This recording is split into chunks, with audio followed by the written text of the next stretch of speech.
আসসালামু আলাইকুম। এখন শুনবেন সংবাদ শিরোনাম।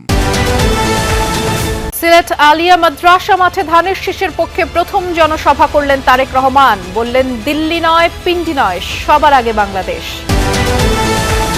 রংপুরে নিজ আসন জনসভার মাধ্যমে প্রচার শুরু করবেন জামায়াত আমির। বিপুল ভোটে জয়ী হয়ে সরকার গঠনের প্রত্যাশা নাহিদ ইসলামের। আনুষ্ঠানিক প্রচার শুরুর প্রথম দিনেই সরগরম দেশের বিভিন্ন এলাকা। কর্মী সমর্থকদের নিয়ে ভোটারদের কাছে ছুটছেন প্রার্থীরা। প্রচারে নেমেই মুন্সিগঞ্জ ২ আসনে সংঘর্ষে জড়ালো বিএনপির দুপক্ষ। লক্ষ্মীপুরে পাল্টাপাল্টি হামলার অভিযোগ ধানের শীষ ও দাড়িপাল্লার কর্মীদের। আসসালামু আলাইকুম। এতক্ষণ শুনছিলেন সংবাদ শিরোনাম, এখন শুনবেন বিস্তারিত। সিলেট থেকে নির্বাচনী প্রচারণা শুরু করল বিএনপি। আলিয়া মাদ্রাসা মাঠে নির্বাচনী সমাবেশে দলের চেয়ারম্যান তারেক রহমান বিএনপি মনোনীত প্রার্থীকে জয়ী করার আহ্বান জানিয়েছেন। বলেছেন, আগামীতে সরকার গঠন করলে প্রতিটি মানুষকেই স্বাবলম্বী করবে বিএনপি। অভিযোগ করেন, বিগত দিনের ভোট ডাকাতির মতো পোস্টাল ব্যালট ডাকাতি করে ষড়যন্ত্র করছে একটি মহল, যারা বিভিন্ন টিকিট দেওয়ার নামে নির্বাচনের আগে মানুষকে ঠকাচ্ছে। সিলেট থেকে সহকর্মী সাইফুদ্দিন রবিনের রিপোর্ট। সুরমাপাড়ের সিলেট, দুটি পাতা একটি কুড়ির সিলেট, ৩৬০ আউলিয়ার পুণ্যভূমি সিলেট। পুরো শহর প্রকম্পিত তারেক রহমান আর ধানের শীষ স্লোগানে। আসন্ন নির্বাচন ঘিরে সিলেট আলিয়া মাদ্রাসা মাঠে বিএনপির প্রথম নির্বাচনী সমাবেশে নেতাকর্মীদের বর্ণিল বিপুল উপস্থিতি। মাঠ ছাড়িয়ে আশপাশের সড়ক ও এলাকায় জড়ো হন সাধারণ মানুষও। পরম্পরা ধরে রেখে সিলেট থেকেই নির্বাচনের প্রচার শুরু করলেন বিএনপি চেয়ারম্যান তারেক রহমান। প্রায় ৪ দশকের সক্রিয় রাজনীতিতে দলের পূর্ণ নেতৃত্ব নিয়ে প্রায় ২১ বছর পর সিলেটের মাটি থেকে ত্রয়োদশ সংসদীয় নির্বাচনে বিএনপিকে জয়ী করার চ্যালেঞ্জ গ্রহণ করলেন তিনি। তাকে এক নজর দেখতে, মুখোমুখি বক্তব্য শুনতে ভোর থেকেই সিলেটের ৬টি ও সুনামগঞ্জের ৫টি সংসদীয় আসন থেকে নেতাকর্মীরা জড়ো হন ঐতিহাসিক এই মাঠে। সমাবেশে বিএনপি মহাসচিব বলেন, বাংলাদেশি জাতীয়তাবাদের পতাকা এখন তারেক রহমানের হাতে, যার বিরুদ্ধে কুৎসা রটনা সহ নানাভাবে জনগণকে বিভ্রান্ত করছে একটি দল। তারেক রহমান শুরু করেছেন আপনার এই সিলেট থেকে তার যাত্রা। এই যাত্রা হচ্ছে আগামী দিনের বাংলাদেশকে নতুন করে সাজানোর যাত্রা। একটা দল, রাজনৈতিক দল বিভিন্ন রকম কুৎসা রটনা করছে, মিথ্যা কথা বলছে আমাদের নেতাদের বিরুদ্ধে, এমনকি আমাদের নেতা তারেক রহমান সাহেবের বিরুদ্ধেও তারা মিথ্যা রটনা করছে। বন্ধুগণ, বক্তব্যে তারেক রহমান অভিযোগ করেন, একটি কুচক্রী মহল জনগণের ভোটাধিকার হরণের ষড়যন্ত্র শুরু করেছে। পোস্টাল ব্যালট ডাকাতি হয়েছে বলেও দাবি করেন তিনি। মধ্যপ্রাচ্য সহ বিভিন্ন দেশে পোস্টাল ব্যালট যেগুলো পাঠানো আছে সেগুলোকে কিভাবে ডাকাতি করা হয়েছে, ঠিক যারা এই দেশ থেকে পালিয়ে গেছে তারা যেভাবে আপনাদের ভোট ডাকাতি করেছিল, ঠিক একইভাবে আবার সেই ষড়যন্ত্র শুরু হয়েছে। দেখেছেন আপনারা, দেখেছেন প্রিয় ভাই বোনেরা, সেই ষড়যন্ত্রের বিরুদ্ধে সজাগ থাকতে হবে। আপনি তো ওমরা হজ করে আসছেন, যে মাইকের সামনে দাঁড়ান। সমাবেশ থেকে সদ্য ওমরা পালনকারী একজনকে ডেকে নিয়ে তারেক রহমান বলেন, দোজক বেহেশতের মালিক আল্লাহ, যা দেওয়ার ক্ষমতা মানুষের নেই। বিভিন্ন টিকিটের নামে একটি দল মানুষকে ঠকাচ্ছে বলেও মন্তব্য করেন বিএনপির chairman.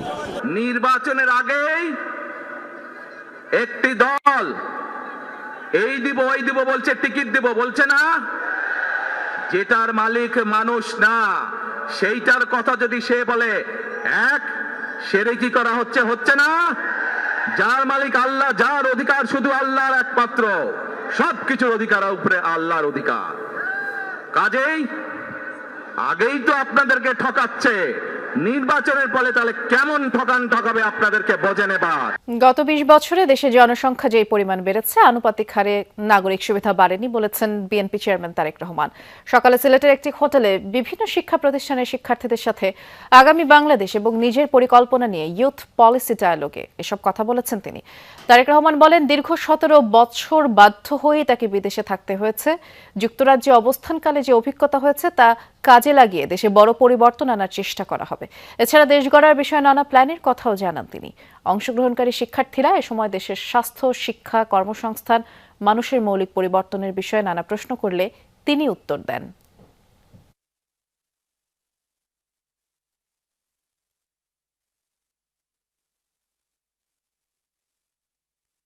I have a plan, আমি কথাটি বলেছিলাম মার্টিন লুথার কিং এর কথার প্রতিধ্বনিতে।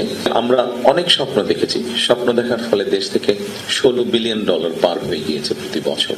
আমরা এই ফ্যামিলি কার্ডটা দিতে চাচ্ছি শুধুমাত্র নারীদেরকে, অর্থাৎ একজন নারী যার একটি সংসার আছে, স্বামী আছে, সন্তান আছে, অর্থাৎ পরিবারটা যে পরিচালনা, এরকম নারী, শুধু নারী হলেই কিন্তু দিচ্ছি না আমরা ফ্যামিলি কার্ডটা, আমরা দিচ্ছি পরিবারের যে প্রধান নারী যে সংসারটা চালাচ্ছে তার হাতে আমরা দিতে চাচ্ছি।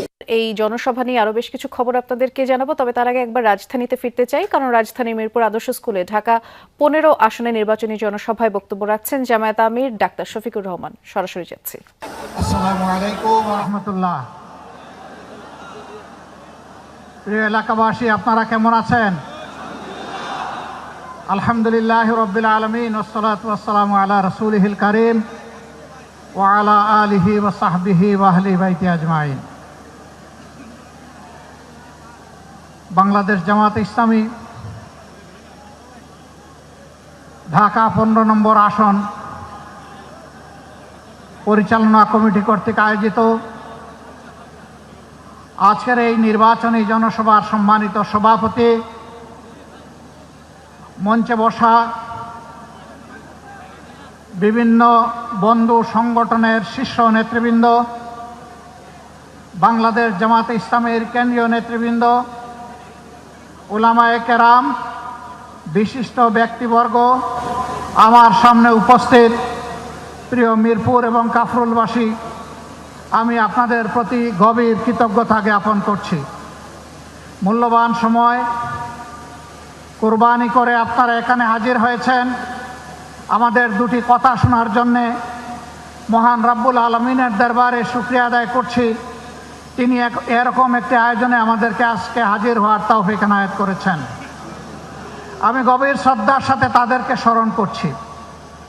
15.5 বছরের ফ্যাসিস্ট আমলে সূচনা থেকে শেষ পর্যন্ত যারা লড়ে গেছেন, জীবন দিয়েছেন, আহত পঙ্গু হয়েছেন, বারবার কারাবরণ করেছেন, চাকরি হারিয়েছেন, বিভিন্নভাবে নির্যাতিত হয়েছেন, আমি আজকের এই জনসভা থেকে তাদেরকে গভীর শ্রদ্ধার সাথে স্মরণ করছি।